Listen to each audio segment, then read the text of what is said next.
Vamos lá, pessoal. Bom dia. Tudo bem com vocês?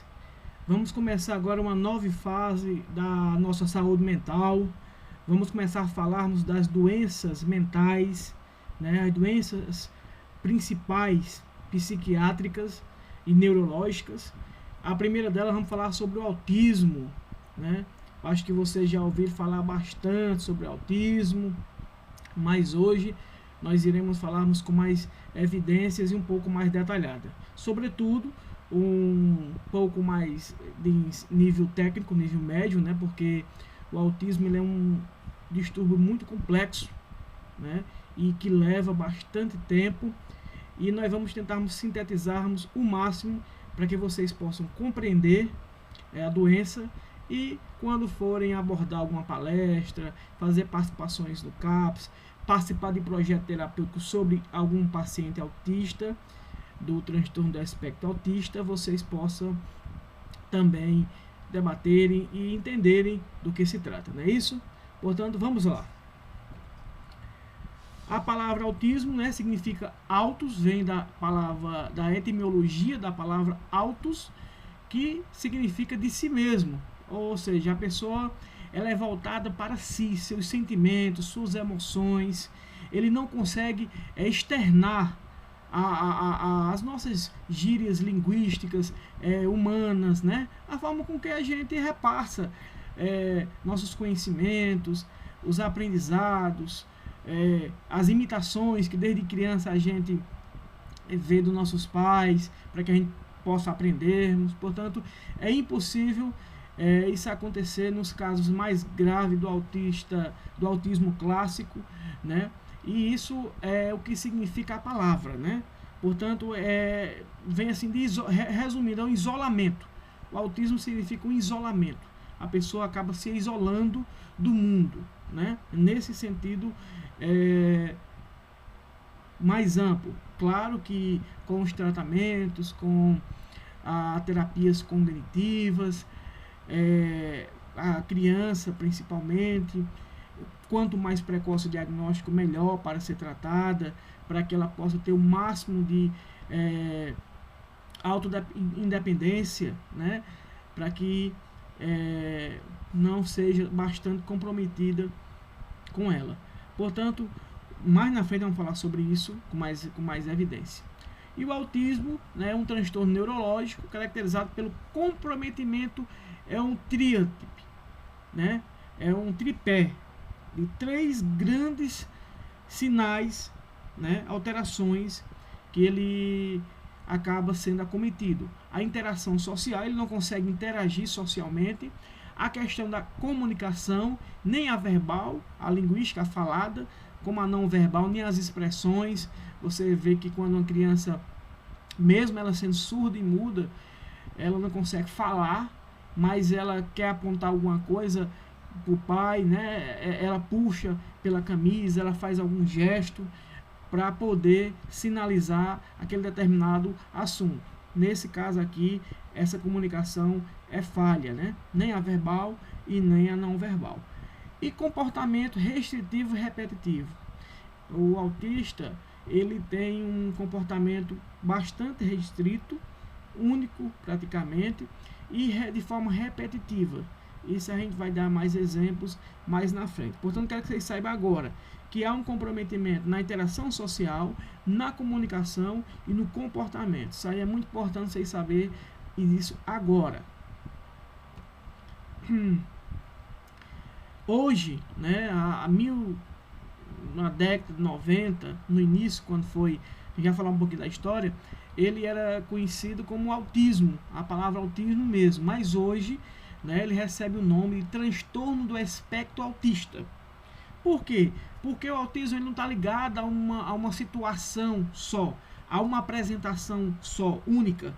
Não, existem diferentes formas, né, que tem uma graduação, um nível, que vai de mais leve a forma mais grave da doença, que pode comprometer em menor ou maior grau, de acordo com as dificuldades de, como eu acabei de falar, de comunicação, de interação social e do comportamento, né? Portanto, o que vai depender é o grau de dificuldade que essa criança, essa pessoa vai ter em relação à comunicação, à interação social e o seu comportamento é que vai diferenciar. Portanto, esse nome espectro, ele quer dizer que não é uma coisa só, não é um padrão único.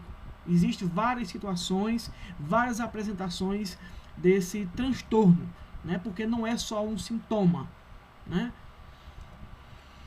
Portanto, falar um pouquinho mais da história do autismo, né? Ele veio, esse nome é bastante recente, esse assunto, apesar que temos evidências de artigos científicos publicados, já que em 1911, pelo médico Blair, né? O Brandler, ele é um médico psiquiatra que descreveu o autismo, usou a palavra autismo para descrever um dos sintomas da esquizofrenia, que era a demência precoce.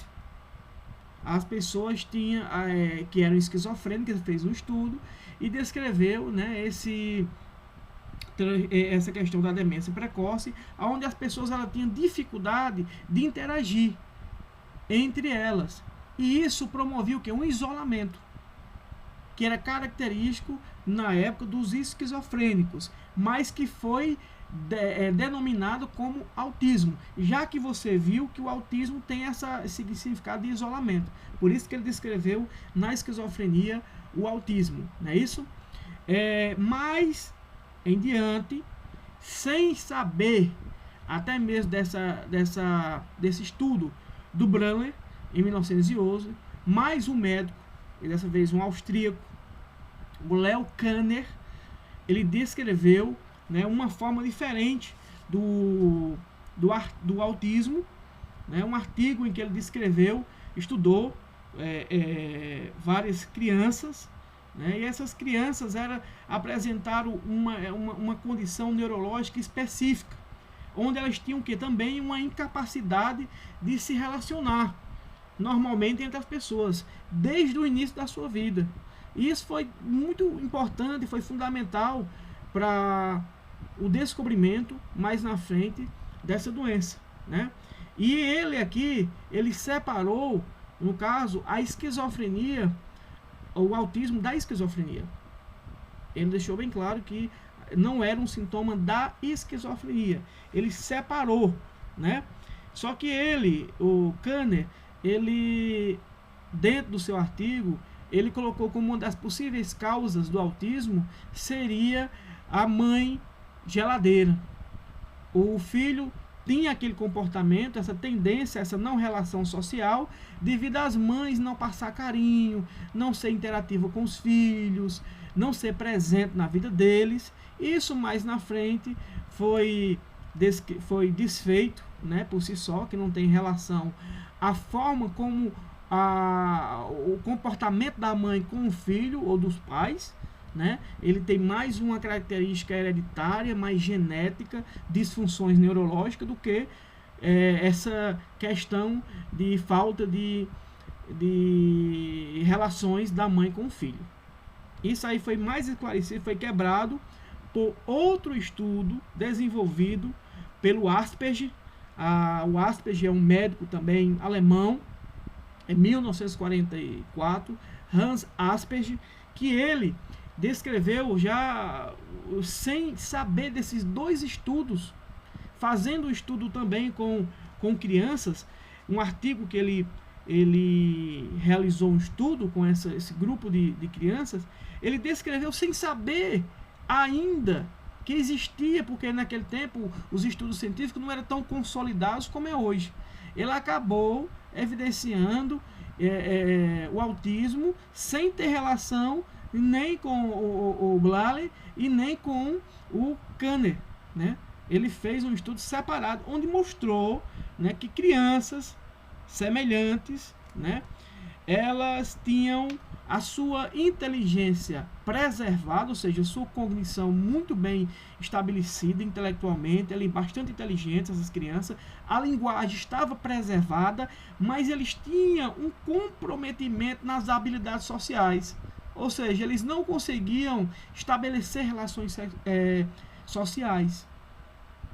E aí, hoje, né, é uma das formas do autismo, do transtorno do espectro do autismo leve, as formas mais brandas, a síndrome de Asperger, que é uma das formas de autismo mais leve, onde não tem o comprometimento da parte cognitiva, da parte intelectual, mas ele tem dificuldade, sim, na questão da comunicação, da interação social, mas a parte cognitiva ele é preservado.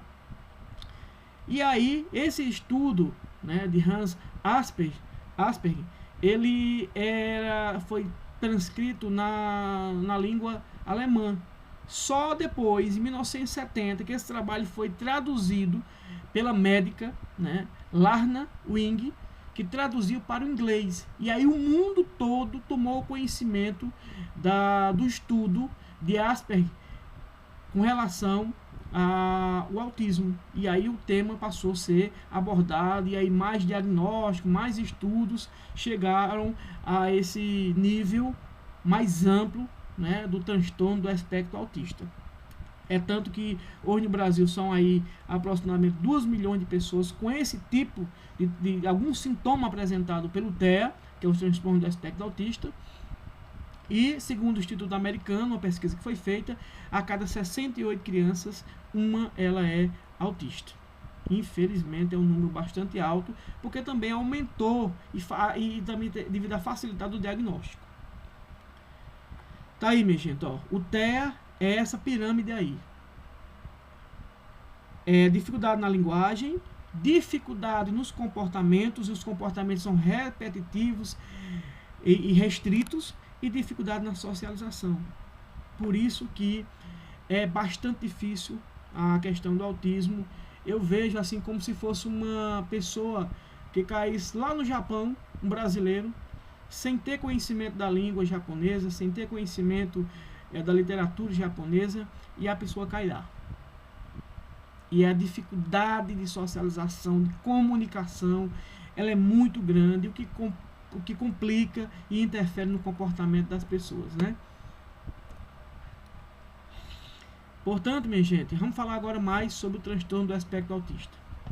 Como eu acabei de falar, né, é um conjunto de síndromes clínicas, ou seja, de sintomatologia, de sinais que compõem uma tríade de comprometimentos, como eu já falei, da interação social, a forma de como ele como interage com as pessoas, que ela não, praticamente não existe nas formas mais graves, né? A comunicação verbal e não verbal. A comunicação verbal é a comunicação falada, né, linguística, e a não verbal é aquela que não é através da linguagem, né, a forma verbal, da fala. Por exemplo, uma criança, nossa vida, ela inicia-se vendo, observando e repetindo o que nossos pais mandam a gente fazer, ou então o que a gente observa as pessoas fazendo, né? Manda a gente fazer um preseparo, você vai lá e faz. Pega isso, a pessoa vai lá e pega. Aponta, ó o passarinho passando ali, ó mãe, ó a vaquinha passando, olha ali o animal passando. E a criança não consegue fazer isso. Quando mesmo ela sendo surda e muda, mas não tendo comprometimento na questão da comunicação, ela ainda pega assim no braço da pessoa e aponta, ó, tentando falar, tentando mostrar, né, indicar alguma coisa. E isso, infelizmente, mesmo essa comunicação não verbal, né, ela não é apresentada nesses casos mais graves. E o comportamento repetitivo e restrito. Vamos falar mais sobre isso mais na frente. Portanto, interação social, comunicação e comportamento mais uma vez. E como eu falei, ela pode ser classificada em leve ou moderada ou grave. Também termos mais noção em diante. Esse diagnóstico, né, minha gente, do TEA, ele é um transtorno neurobiológico, como vocês já sabem, afeta o sistema neurológico cerebral, né, e principalmente ele é mais evidente, e o diagnóstico ele é mais preciso, o tratamento ele é mais eficaz quando é até os 3 primeiros anos de vida. Por quê? Porque nesse período os neurônios eles estão se relacionando de forma assim inicial, ainda está, digamos assim, mais claramente, ele ainda está verde, ele ainda precisa amadurecer. Portanto, ele está aprendendo, tudo é novo, tudo é diferente, tudo precisa ter conhecimento para que se possa a gente pensar, a gente se comunicar. Portanto, é nessa fase que o tratamento ele é mais eficaz, porque está no início da constituição das comunicações neurológicas, né, que estabelece no cérebro. Por isso que é muito importante o diagnóstico precoce até esses 3 primeiros anos de vida das crianças, onde os neurônios estão ainda se comunicando, se relacionamento de forma mais extensiva, né? Agora vamos lá para esses sinais aí da tríade que nós acabamos de falar, começando pela interação social. Vocês já aprenderam, né? Interação social é a primeira comprometimento, a questão da comunicação e do comportamento, certo? Com relação à interação social, primeiro aqui, isolamento em graus variados. Isolamento em graus variados vai depender do grau de comprometimento da doença na criança. Tem situações graves, minha gente, que a criança fica totalmente isolada. Ela não quer saber de ninguém, ela não quer conversa com ninguém, inclusive nem com os pais. Ela não reconhece essa relação íntima de filho e pai, né? Portanto, ela não utiliza o relacionamento como fonte de segurança, de conforto e alívio. Quando a gente está desconfortável, quando a gente está com medo, inseguro, a gente vai para os braços dos pais da gente, principalmente da mãe, né? A gente busca um aconchego. Essa interação é dificultada, praticamente não existe. Ele não consegue olhar no olho da mãe, ele não consegue entender a figura linguística, que é a expressão facial humana, ela quer repassar, né? Portanto, ela não reconhece essas nossas linguagens. Por isso que há uma apreensão de suas emoções, dificulta bastante, né? Ele fica mais apreensivo, portanto, não consegue exteriorizar, porque ele mesmo não reconhece essa função, essas interações sociais. Por isso que se transforma um pouco mais difícil a inter-relação dele com os pais, com colegas, vai para a escola, ele não consegue se adaptar àquele monte de menino falando, para ele é um estresse, ele entra em crise, ele fica em pânico, porque eles gostam de silêncio, né? Eles gostam de menos falas, de menos barulho. Por isso que essa dificuldade na interação com outras pessoas, que é a interação social. Deficiência na capacidade de perceber sentimentos e respostas sociais dos outros, interpretando de maneira inadequada o tom de voz e expressão facial. Minha gente, você pode estar falando, xingando eles, pode estar falando, olha, você não presta, você é isso, você é aquilo, ou então contando uma história que pode desagradá-lo, mas ele não vai lhe interromper, ele não consegue lhe interromper, para dizer, olha, isso aí não é legal, isso aí não é bacana o que você está fazendo, eu não gosto disso. Não existe, minha gente. Olha o grau de complexidade dessa doença, né? Desse transtorno. Por isso que é ineficaz a interação. Ora, se ele não consegue fazer a leitura social, se ele não consegue fazer essa leitura do que a pessoa está falando, o que sua face está lhe mostrando, uma face de preocupação, uma face de alegria. É tanto que no tratamento, na terapia cognitiva, eles gostam de coisas simples. Eles não a nossa linguagem social, ela é rica de detalhes demais para eles. E olha que na verdade eles têm até razão, né? É muita coisa para você compreender, para poder interagir com as pessoas, se comunicar. Você precisa saber de muita coisa. O mundo é cheio de detalhes. Olha que eles têm razão nesse aspecto. É tanto que eles usam terapias com cavalos, né? a equinoterapia chamada, onde eles compreendem, eles gostam daquele movimentozinho, daquele remeleixo do andado do cavalo, né? Só naquele mesmo pegadinha ali, eles ficam calmos com aquela situação. Por exemplo, um cachorro, quando ele está com raiva, que ele range os dentes, né? Ele ali sabe, olha, ele tá com raiva. Ele consegue, através de coisas simples, entender nesse ponto aí as emoções. Isso em tratamento, né? Quando o cachorro balança o rabinho ali, é sinal que ele está feliz. Dessa forma eles gostam eles entendem com mais facilidade as coisas simples, né? Outra coisa, dificuldade de criar vínculos de amizade e cooperação em brincadeiras de grupo. Claro, minha gente, como é que eles vão criar vínculos se ele não consegue entender o que realmente sequer o que é amizade? Eles tendem ao isolamento, eles não interagem com os outros coleguinhas porque ele não compreende a brincadeira, a importância daquilo dali, como se sobressair em determinada brincadeira, em determinada situação. É praticamente excluso isso, né? Às vezes age como se fosse surdo. Você fala, chama, filho, vem cá, filho, não faz isso, não pega isso. Para eles, muitas das vezes, eles não conseguem sequer dar ouvidos a isso aí. E passa a como se fossem realmente surdos, né? Mas eles escutam. Em quase todas as situações eles estão escutando, mas eles não conseguem, você não consegue chamar a atenção deles para isso aí, certo? Não busca a aprovação do adulto. Por exemplo, quando a gente está na fase de criança, a gente faz alguma coisa, por exemplo, minha filha, quando faz algum desenho, quando faz alguma ação, só olha, pai, chama a atenção da gente, né? Para ver se a gente aprova aquilo que eles estão fazendo.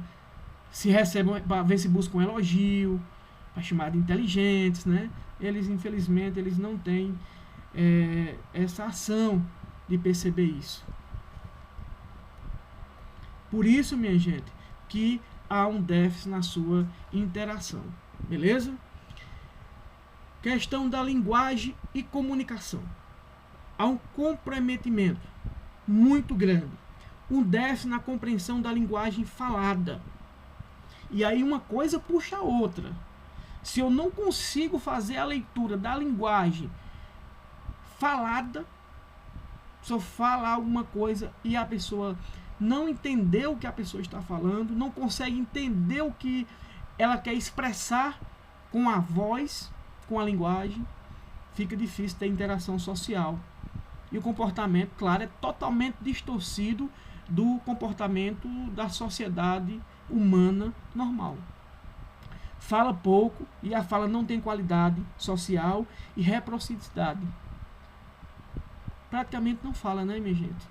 Ignora muitas das vezes a questão da escuta, se faz de surdo, né? Não porque queiram, deixar muito bem claro isso, é por conta do grau do comprometimento da doença, minha gente. E a questão de falar pouco. Como eles não têm esse manejo da compreensão da linguagem, eles não falam com facilidade, porque não tem qualidade a questão do entendimento social. E não é uma coisa recíproca. Às vezes ele até fala, ou então repete gestos, que é uma coisa muito comum, né, do autista. Ele repetir movimentos, ele repetir os gestos com as mãos, os movimentos, a questão de ir para frente e para trás, usando o tronco para ir para frente e para trás. Mas a questão da fala, ela é dificultada, né? Às vezes fala sem conversar, ou seja, não tem nexo a fala. Fala uma coisa só, fala uma frase só, fala como se não estivesse falando com ninguém. Tá entendendo? Essa é a fala sem conversar. Não estabelece uma fala recíproca, né? Onde você fala, onde você escuta, você entende essa fala. Para você ver o tanto que é difícil, né? Pode ter fala ininteligível, ou seja, a fala sem compreensão, sem lógica. Fala uma coisa, pode falar outra, né? Agora, uma coisa é muito característica do autismo, minha gente. Eles são incapazes de mentir, de ser falso. Já entenderam? Relacionaram todo gesto de carinho que eles tiverem com os pais, com as pessoas, a forma com que eles gesticulam, a organização deles em casa, toda a expressão deles é verdadeira. Eles não conseguem mentir. Na síndrome do Asperger, ele é bem claro, lendo da doutora Ana Beatriz, quando ele diz, né, ela diz que em um dos tratamentos de um adulto, um adolescente, ele diz: tia, ontem eu acabei urinando um líquido diferente. Ele é meio branco, tio, meio nojento.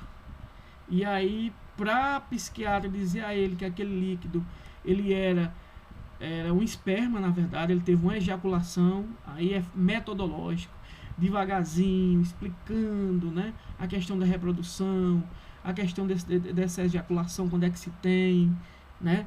Portanto, aí ele diz: ora, que é isso? Isso é muito nojento. É muito bom, mas é nojento. A sensação boa, quando ele tem essa capacidade da linguagem preservada na síndrome de Asperger, né? Essa sim, ele ainda consegue falar. Mas muitas das vezes nos quadros mais graves, no autismo clássico, não consegue, né? Mas mentir, eles não têm, como eles não têm essa leitura social do ser humano, que aí o ser humano também tem um bocado de coisas ruins, negativas, né? Más qualidades, mente, engana as pessoas. Isso aí eles são incapazes de fazer isso, porque eles não têm noção do que se trata. Às vezes a fala tem uma forma estereotipada, como ecolia.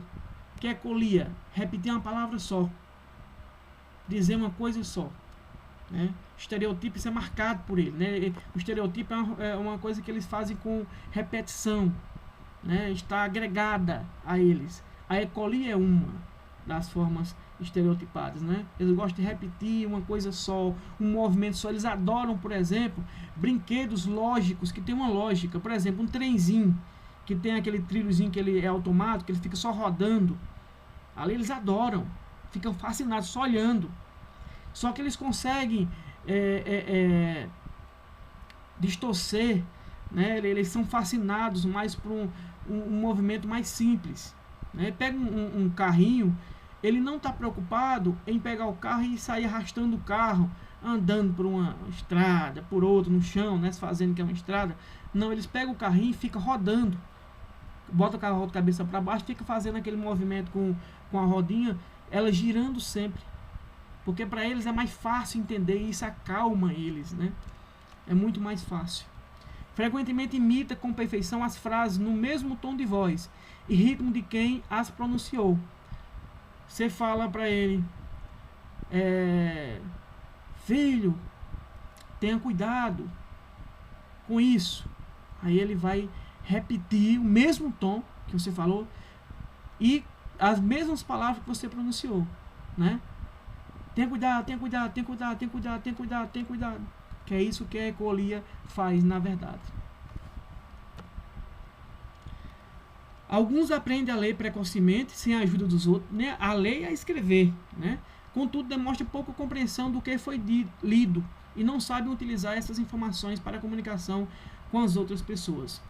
A síndrome de Asperger, ela é mais evidente, né? Eles aprendem com mais facilidade. Como a questão da escuta deles é mais dificultada, como eles não conseguem escutar e ter um raciocínio lógico daquela fala, daquela linguagem, quando eles se detêm a um determinado assunto, a uma determinada coisa, por isso que eles têm uma visão fotográfica. Ele é capaz de ver uma imagem e desenhar aquela imagem, quando o grau de cognitivo dele é muito elevado, intelectual. Ele faz um desenho daquela imagem tal dita como ele está vendo, porque o cérebro dele tem mais, a cognição dele está mais preservada e ele não se preocupa com as nossas leituras sociais. Enquanto a gente está preocupado com um monte de coisa, de como se sobressair na vida, aí estuda, tem que se comunicar em casa com os pais, com os colegas, às vezes tem briga, nada disso acontece com eles. Por isso que eles têm essa visão mais centrada, minha gente. Certo? Por isso que, mas só que ele não consegue fazer essa interação com o que ele está lendo, o que ele está aprendendo, com as interações sociais, com as pessoas, com comunicação, né? E geralmente a gente aprende uma coisa e põe em prática. Já neles isso é dificultado. Interação social, dificuldade na linguagem, na compreensão, comportamento também deficitário, minha gente. Comportamento é o resultado da não interação social e da não comunicação. Como é que ele se comporta? Ou hiperativo ou muito passivo, né? Eu conheço casos, a maioria são altamente imperativos. Até tem uma série no Fantástico, vocês podem colocar aí no Google e ver. São vários episódios que mostram crianças que não dormem à noite. É obrigado o médico, o neurologista pediátrico ou psiquiatra infantil, pediátrico, ele passar algum medicamento para ele se acalmar, para ele ficar mais tranquilo, diminuir a ansiedade, para poder dormir. Às vezes os pais sofrem muito com isso, né? São muito mais imperativos do que às vezes passivos, mais calmos, né? E aí, entra rotinas e estereotipias, né? As mãos balançando, né? Tremendo, esses movimentos aqui, eles fazem até como uma forma de acalmar o seu cérebro, acalmar a sua mente. O balanceio com o corpo, de ir e vir, né? A questão de automutilação, às vezes eles se cortam e são muitas vezes insensíveis à dor. Olha a dificuldade que é isso, minha gente. A dificuldade dessa doença, né? Como eu falei, né? O mundo para ele tem excesso de informações. É muita coisa realmente para você estar ao mesmo tempo interagindo, entendendo, aprendendo, aplicando, se comportando. E aí acaba eles ficando sem agora, rotina, eles adoram. Eles são fascinados em rotina. Acordar, ir no banheiro, fazer xixi, ir se alimentar, tomar o café da manhã, tem que ser aquilo que ele mais gosta. Eles têm uma tendência a gostar de alimentos com gostos diferentes, né? Mais diferenciados, e aqueles gostos tem que ser aqueles ali. O pai leva para a escola, no carro, ou numa moto, uma certa rua. Se ele for depois, o carro der um prego, um problema, e ele for fazer um trajeto diferente, ele já se estressa, ele fica bastante hiperativo, né? Aquelas crises de birra mesmo, porque mudou, quebrou a rotina deles. Eles não gostam, né? Gostam de brincadeiras repetitivas, pouco imaginativas e sem variedade. Eles gostam de coisas lógicas e simples, que eu falei aqui há pouco. Eles adoram brincar com o trenzinho, que tem aquela rotatória já estabelecida, né? Porque dali eles adoram ficar vendo aquela rotação daquele trenzinho por várias horas. Brincadeiras repetitivas, né? Que não usa a imaginação, de coisas simples, né? Os brinquedos usados de forma pobre, sem simbolismo, que não representa. A criança, as meninas brincam de boneca, brincam de casinha, e dentro daquela brincadeira tem um contexto histórico, tem um simbolismo ali por trás daquilo, né? A gente brinca utilizando bila, peão, xadrez, dama. Para eles aí tudo é coisa estressante, porque eles não compreendem, eles não entendem, eles gostam de coisa simples, certo? A imitação ela é prejudicada. Bater palminha, né, dar tchau, cumprimentar quando a pessoa chega, quando a pessoa sai, tudo isso eles não compreendem e é dificultado para eles, né? Não utiliza objetos de acordo com sua função. Eles podem pegar um carro, mas ele não sabe a função do carrinho. Quer transportar, né? Que é a locomoção, a agilidade. Eles não sabem por que eles estão fazendo aquilo. Podem desenvolver apego exagerado a alguns objetos. Quando eles gostam de um determinado brinquedo, de uma determinada coisa, meu amigo, não tem quem desapegue, não. Eles se estressam mesmo quando você tira, quando acontece alguma coisa que eles não acham, sabe? Resistência a mudanças de rotina ou de ambiente. Acabei de falar sobre isso, né? Preocupação com horários, datas, números. Quando tem essa compressão de data, de números, né, e de horários, a questão da rotina, da questão metodológica, né? É comum ter fases de preferência por determinados alimentos. Como eu falei, alguns gostam de temperos fortes, como assim, que tenha quinó, sazon, essas coisas mais fortes, frutas mais cítricas. Não é geralmente isso que acontece, viu, minha gente? Podem gostar de tudo, mas eles têm preferências por alguns alimentos. São fascinados por movimentos, né? Eles gostam de coisas que se movimentam. Como eu dou exemplo, né, de ver um cavalo andando naquele mesmo ritmo, naquele mesmo movimento. Já falei que tem preocupação com parte de objetos, que foi repetitivo. Pode estudar um tema único, até saber muito a respeito de uma coisa só. Isso aí acontece muito na síndrome de Asperger. Ele gostar de um determinado tema, fascinado em games, por exemplo, vai até o final mesmo, são feras, sabe? Em determinados assuntos específicos. Isso aqui vocês vão... um resumo de tudo. A questão deles brincar. Brinquedo de forma incomum. O carro, ele não sabe que o carro ele serve para andar, para locomoção, mas o que é que eles gostam de fazer? Eles gostam de coisas sequenciais, de coisas numéricas, como eu acabei de falar. Eles separam os carrinhos por cor, né? Por tamanhos, por quantidade. Tá vendo ali, né, a imagem, né? Choro, risadas inapropriadas, não sabe a hora de rir, às vezes ri sem motivo nenhum, né? Ou também choram por algum motivo. Às vezes, olha, pega objeto diferente, pega uma folha e acha aquela folha a coisa mais incrível do mundo e fica com ela por muito tempo, né? Agora, outra coisa muito grave que eu acho que eu não falei ali, minha gente, é essa questão da falta de consciência do perigo. Como eles não têm medo, eles não sabem o que é o medo, eles correm perigo. Eles não sabem o que é se colocar na frente de um carro.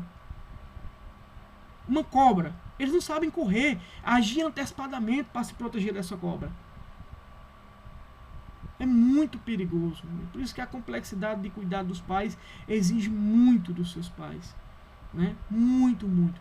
Sensibilidade a alguns sons, eles não gostam de barulho, né? Se vai brincar com outras crianças da mesma idade, né? Eles ignoram essas outras crianças, porque eles não reconhecem essa linguagem, essa comunicação verbal e não verbal, né? Como eu falei, isso aqui eu vou ser bem sucinto, nós já estamos com bastante tempo de aula, né? As manifestações do transtorno do espectro autista, ela pode ir de leve a grave, né? A leve, quando o paciente não tem atrasos significativos, né? Eles comunicam de alguma forma na sua vida diária e possuem um nível de interação social. E o cognitivo deles estão preservados, né? Aquelas pessoas mais tímidas, mais na delas, mas ainda tem algum nível de comunicação, certo? Aí é o transtorno mais leve. E o grave, minha gente, é quando eles são representados, né, por um grande déficit nessas três áreas, né?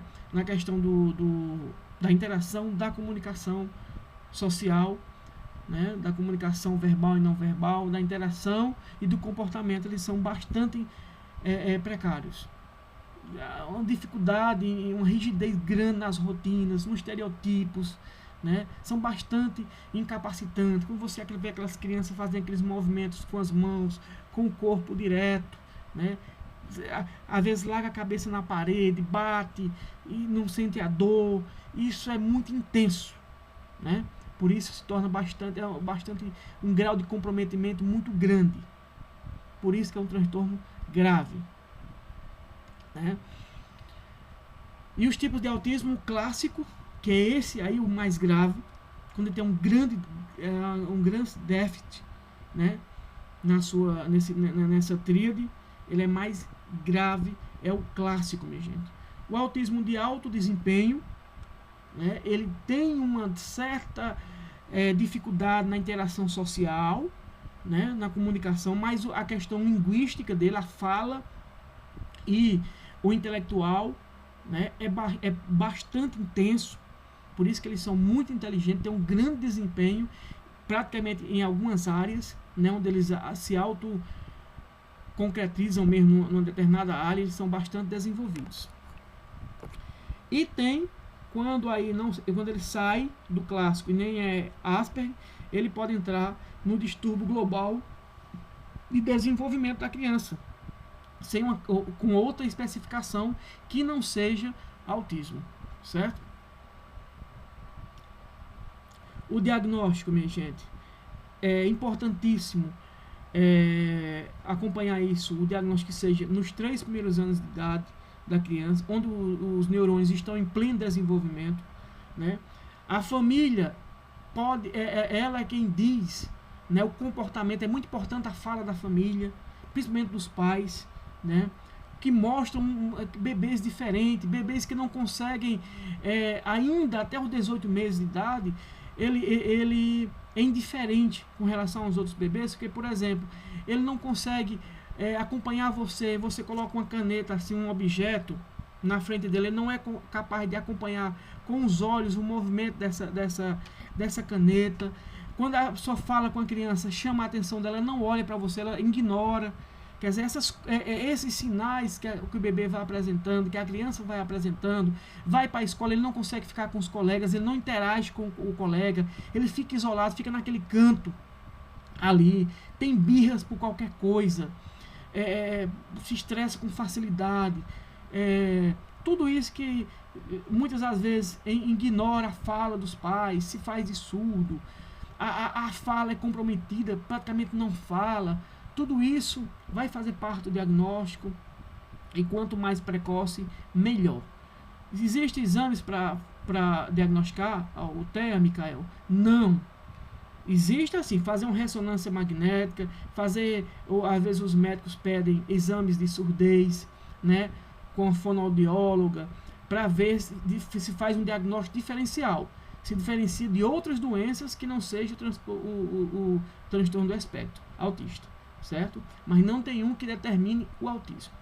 É dados clínicos baseados em evidências apresentadas pela criança, os comportamentos dela. E existe, né, um protocolo, são 20 perguntas, se não me engano, do M. Schetter, que é uma avaliação que é feita de acordo com vários critérios que estabelecem nessa avaliação. Eles dão uma nota, e essa nota vai associar aqueles tipos de autismo, né? Se é autismo ou não. Se for o TEA, se é leve, se é moderado, se é grave. E baseado na parte clínica, minha gente, né? É a observação do comportamento, né? Através das informações coletadas com as pessoas que vivem com essa criança. Certo? E principalmente interessante que sejam profissionais da área, neurologistas, né? Se for criança, pediátrico, psiquiatra pediátrico, né? Pode ser um psiquiatra sem ser de criança? Pode, mas quanto ele mais especificidade tiver, mais fácil vai ser o diagnóstico. Tá aí, minha gente, então, um esquemazinho que eu fiz aqui para vocês entenderem melhor o TEA, né? Quando tem a preservação cognitiva, que a inteligência é preservada, ele tem um bom funcionamento, ele tem uma evolução muito boa, e é caracterizado com a síndrome de Asperger, né? E quando ele tem comprometimento, um retardo mental, né? Ele tem baixo funcionamento nas suas funções comportamentais, interações sociais, enfim. Não há cura para o autismo, existe tratamento, né? E não há medicações específicas que melhorem para a doença da criança, do autismo. Não existe medicações para cura da doença, ou então para tratar melhor a doença, podemos dizer. Ela existe em medicamentos para melhorar a ansiedade, né? Como aí a fluoxetina, a sertralina, a quetiapina, Eles usam muito antidepressivos, que são antipsicóticos também, para acalmar mais as crianças, para diminuir o grau de ansiedade delas, como a lorazepina, a quetiapina, né?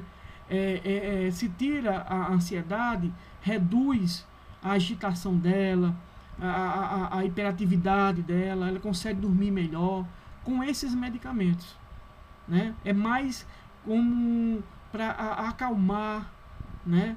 Para tirar essa impulsividade, essa agitação com o uso dos tranquilizantes, né? E muitas vezes antipsicóticos, para que eles se tornem menos agressivos, diminuir esses comportamentos repetitivos. É isso aí. Existe o tratamento também não farmacológico, né? Orientação e terapias para os pais é essencial. Isso para os pais, eles sofrem muito, se estressam muito, às vezes adquirem doenças mentais devido à rotina estressante que é cuidar, né, minha gente? Que principalmente nesses casos mais clássicos do autismo.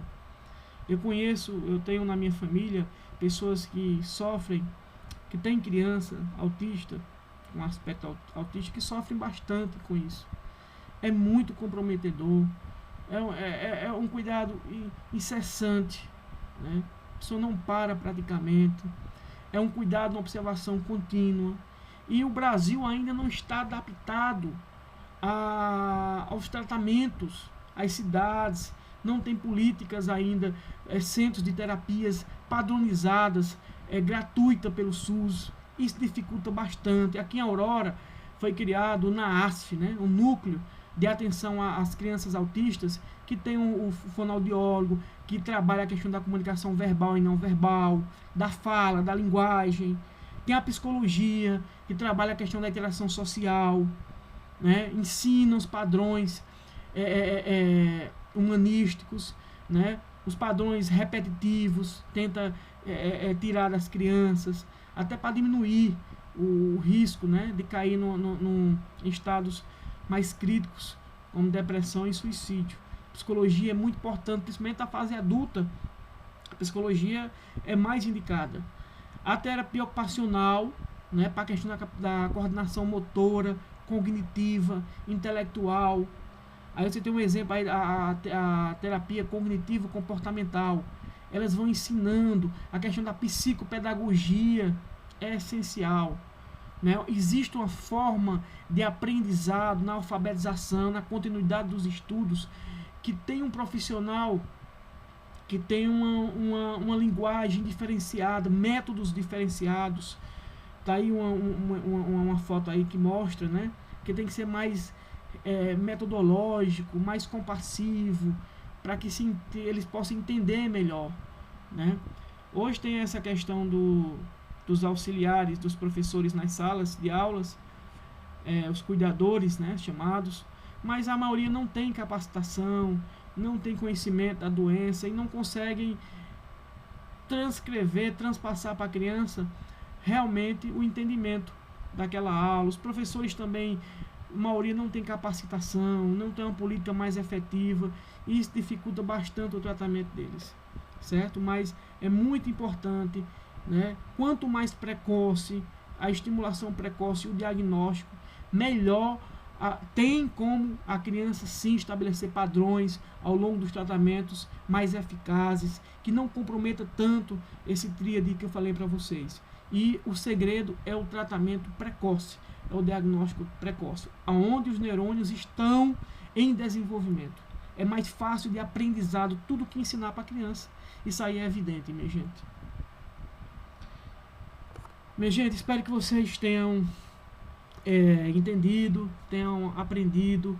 É muita coisa, mas tem uns vídeos aí que eu deixei em anexo, tem filmes que vão facilitar melhor o aprendizado de vocês. Na próxima aula iremos fazer alguns exercícios, né, para vocês entenderem melhor a questão do autismo e resolver com mais facilidade. Agora não tem atividade, só na próxima semana. Um grande abraço, fiquem com Deus, que Deus abençoe vocês, que saímos mais cedo possível dessa pandemia, e estou com saudade muito grande de ter esse contato pessoalmente com vocês. Um grande abraço e fiquem com Deus.